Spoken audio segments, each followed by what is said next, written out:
मैं प्रभु का धन्यवाद करता हूँ और इस सुंदर समय के लिए जो खुदा अपनी गुण बातों को अपने लोगों पर जाहिर करता है। और बेहद जरूरी है कि उसकी कलीसिया उसके कलाम को जाने, उसकी उन बातों को जो परमेश्वर चाहता है।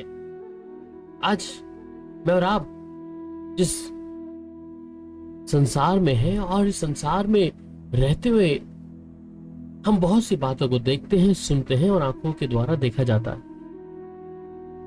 परमेश्वर जिसकी हम उपासना करते हैं, जिस परमेश्वर को हम ईमान रखते हैं और जिस खुदा की मौजूदगी में हम सब चलते हैं, इसलिए हमें जरूरी है कि हम उसकी बातों में बने रहें, उसके कलाम में ठहरे रहें। मेरे अजीजों, कलाम हमें बताता है कि आज उसकी जो खुद की कलीसिया है, उसकी जो दुल्हनें हैं, वो अज्ञानता के बिना नाश हो रहे हैं।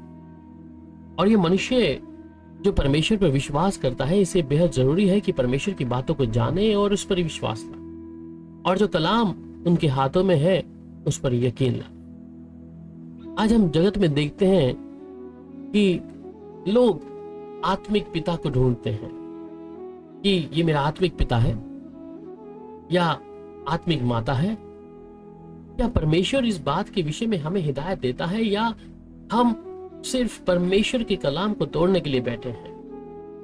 और बाइबल जिसे मैं और आप पढ़ते हैं, उसमें साफ मत्ती की इंजील और 23 अध्याय उसकी 9 आयत में साफ तौर पे कहता है, पृथ्वी पर किसी को अपना पिता ना कहना, क्योंकि तुम्हारा एक ही पिता है जो स्वर्ग में है।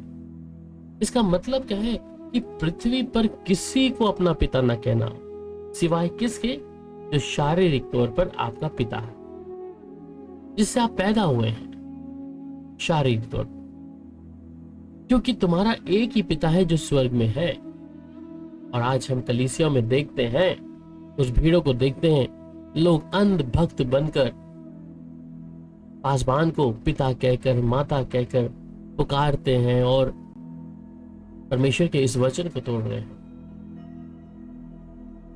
लोग जो परमेश्वर के दास को पिता कहके पुकारते हैं, परंतु बाइबल उनके हाथ में है और बाइबल वो पढ़ते हैं, परंतु फिर भी वो परमेश्वर की उन गुण बातों को जो खुदा की ओर से है हल्का जानते हैं। इसलिए आज इस वचन की ओर हम मनन कर रहे हैं। इस वचन को मुझे और आपको जानना है कि परमेश्वर जब मुझे बोला है कि मैं किसी भी दास को माता या पिता कहकर ना उच्चारण करूं और ना उसकी किसी ऐसी बात को जो परमेश्वर मेरे और आपके जीवन में दिया है उसे कहकर बुलाऊं, परंतु फिर भी लोग अपने तरीके से, अपने अपने स्वभाव से और परमेश्वर की बातों को इतना हल्का जानते हैं कि वो अपनी जुबानों को रोक नहीं पाते। पर क्या वचन इस बात के लिए मुझे अनुमति देता है, या मैं परमेश्वर के इस वचन की गहराई को समझता हुआ परमेश्वर के साथ निरंतर चल रहा हूं? और यही कारण है कि लोग परमेश्वर के वचन को बहुत अच्छे तरीके से टाल देते हैं, क्योंकि उन्हें भाता है कि वो पासबान को माँ या बाप कहकर पुकारते हैं। इसलिए मेरे प्यारे अजीज, मेरी प्यारी बहन या प्यारे भाई, आज हम देखते हैं कलीसिया में जो पासबान की उम्र 30 या 35 साल है या उससे अधिक है, परंतु उसी की कलीसिया ये लोग जो 50 साल, 60 साल, 70 साल, परंतु उसे अपना पिता कहकर पुकारते हैं। क्या ये परमेश्वर इजाजत देता है? बाइबल में अगर आप अय्यूब की किताब पढ़ते हैं, और ये अय्यूब की किताब 32 अध्याय और उसकी 21 आयत में, ना मैं किसी आदमी का पक्ष करूंगा और ना मैं किसी मनुष्य की चापलूसी करूंगा। अगर आप परमेश्वर के साथ चलने वाले एक विश्वासी हैं और आप ये सोचते हैं कि मेरे लिए परमेश्वर का वचन ही सर्वोत्तम है, मेरे लिए सर्वशक्तिमान परमेश्वर का कलाम ही सब कुछ है, तो मैं किसी का पक्ष नहीं लूंगा। मैं अपनी जुबान से किसी पासबान की चापलूसी नहीं करूंगा, या अपनी जुबान से किसी और पासबान को पिता कहकर या उसकी पत्नी को माता कहकर नहीं पुकारूंगा। इसलिए आज एक विश्वासी के लिए बेहद जरूरी ये बात बन जाती है कि मैं उस खुदा को जिसने मुझे ये अधिकार दिया है पिता और अब्बा कहने का, मैं अपने सर्वशक्तिमान प्रभु को ही परमेश्वर कहूंगा। और बाइबल हमें साफ तौर पे कहती है कि तुम अपने लिए बहुत से पिता मत ढूंढना। You have not many fathers. But परमेश्वर के कलाम को आज बहुत से लोग हल्का जानते हैं।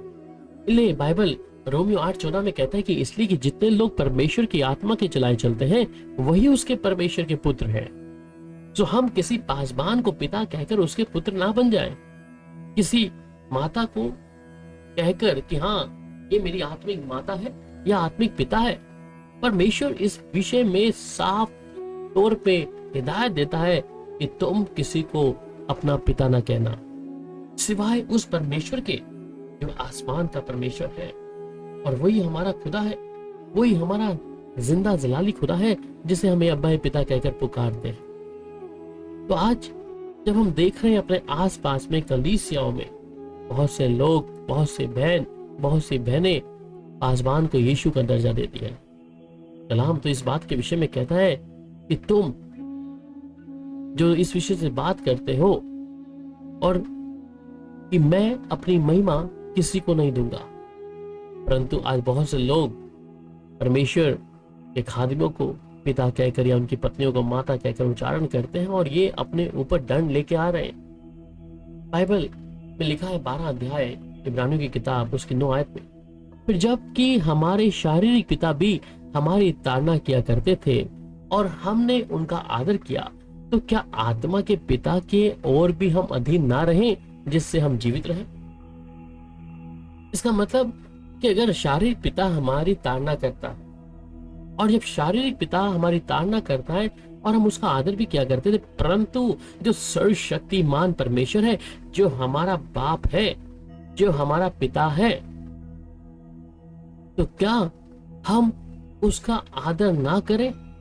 क्या हम उसकी बात को ना माने कि जिसके लिए परमेश्वर मत्ती 23 अध्याय उसके 9 में कहता है कि पृथ्वी पर किसी को अपना पिता नहीं कहना क्योंकि तुम्हारा एक ही पिता है जो स्वर्ग में है। तो क्या मैं और आप परमेश्वर के उस आज्ञा के अनुसार या हम परमेश्वर के अधीन ना रहे, या फिर अपनी ही समझ या अपनी बूझ से? और बाइबल में जब आप आगे इसकी 10 आयत में पढ़ते हैं तो वे तो अपनी अपनी समझ के अनुसार थोड़े दिनों के लिए ताड़ना करते थे, पर वह तो हमारे लाभ के लिए करता है कि हम उसकी पवित्रता के भागी हो जाएं। ये छोटी सी गलती जिसे हम कहते हैं कि हम पासबान को पिता कह के पुकार रहे हैं, पापा, मम्मी, ये उच्चारण जो आज कलीसिया में हो रहे हैं ये सच में दुखदाई है। परमेश्वर के 23:9 मत्ती 23:9 के अनुसार हम लोगों को अपनी इच्छा के अनुसार, मतलब कि हम चापलूसी के लिए, बाइबल में साफ तौर पे हमने पढ़ा कि ना मैं किसी आदमी का पक्ष करूंगा और ना मैं किसी मनुष्य की चापलूसी की पदवी दूंगा। तो अय्यूब 32:21 आयत में क्या कह रहा है कि मैं कोई चापलूसी नहीं करूंगा किसी की, क्योंकि मुझे सिर्फ अपने परमेश्वर को खुश करना, मुझे अपने जीवित परमेश्वर को जिसने मुझे अपने स्वरूप पर बनाया है, मैं उसकी आज्ञा मानूंगा। और मेरे लिए बहुत से पिता नहीं होंगे क्योंकि मैं परमेश्वर को जानूंगा, मैं परमेश्वर के साथ चलूंगा। इसलिए आज अगर आप भी ऐसे प्रभु के वचन को अपने तरीके से ले रहे हैं और परमेश्वर के वचन को आप अपने तरीके से लेकर प्रभु की बातों को हल्का जान रहे हैं, तो वो ताड़ना जो परमेश्वर देगा तो हम उसके भागी कैसे होंगे। हम प्रभु के साथ में चले, हम उसकी आज्ञा को माने, ना कि कलीसियाओं में पिता और माता कह के उच्चारण करें, क्योंकि बहुत से लोगों को ये भाता है।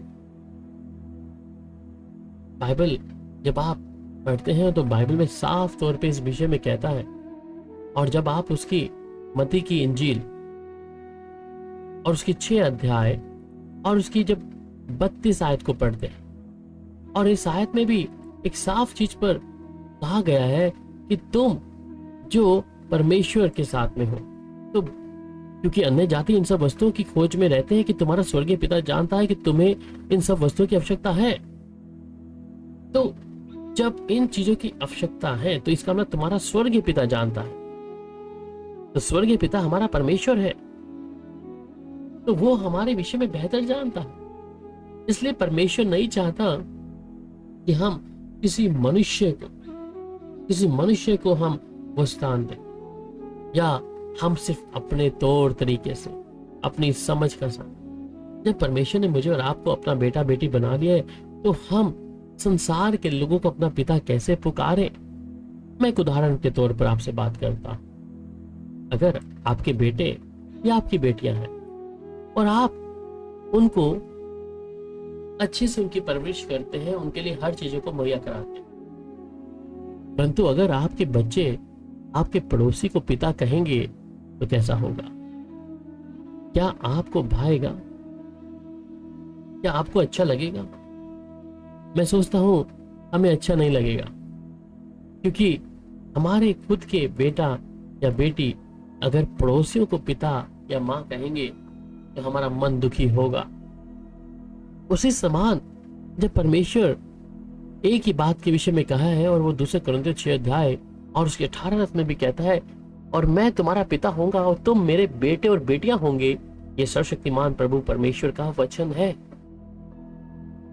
तो वो हमारा पिता है, कोई पासबान नहीं। पासबान आपको रखा है वचन सिखाने के लिए, प्रभु की हजूरी में आपको सुमार्ग में लाने के लिए। और अगर इस बात का कोई खंडन करता है या कोई पासबान कि हम पिता कहने योग्य हैं, तो मुझे जरूर उत्तर दें मत्ती इंजील से उसका 23 अध्याय उसकी 9 आयत से कि परमेश्वर क्यों मना करता है। परंतु तुम्हारा एक ही पिता है जो स्वर्ग में है, और वही हमारा पिता होगा। तो जब वही हमारा पिता है, तो हम सांसारिक तौर पर क्यों किसी को पिता कहें? हम क्यों किसी को अपना परमेश्वर का दर्जा एक मनुष्य को दें? अगर मेरे प्यारे भाई बहन, अगर ये बात आज आपको समझ आ रही है तो ध्यान दें, आप जिधर भी हैं, जिस कलीसिया में हैं, अगर आप पासबान को पिता कह के पुकार रहे हैं या माँ कहकर बोल रहे हैं, परमेश्वर खुश नहीं है इस बातों से, क्योंकि आप खुदा के कलाम में बढ़ा रहे हैं। और बाइबल साफ कहती है कि जो इस खुदा के कलाम में बढ़ाएगा घटाएगा, वो विपत्तियां जो परमेश्वर ने मिस्र में भेजी थी वो उस पर भेज दे। इसलिए मेरा और आपका बेहद जरूरी है कि परमेश्वर को ही हम पिता कहें, वही हमारा सब कुछ है। परंतु संसार जिसमें आप रहते हैं, अगर आप किसी पासबान को पिता का दर्जा दे रहे हैं, तो एक दिन आपको जवाबदार जरूर होना पड़ेगा उस सर्वशक्तिमान परमेश्वर के सामने, जो न्यायी है, जीवित है। और इस वचन को फिर से आप जरूर पढ़िएगा, जिसमें इस समय हमने मनन किया। हो सकता है परमेश्वर आपसे बात करे। सबको शालोम।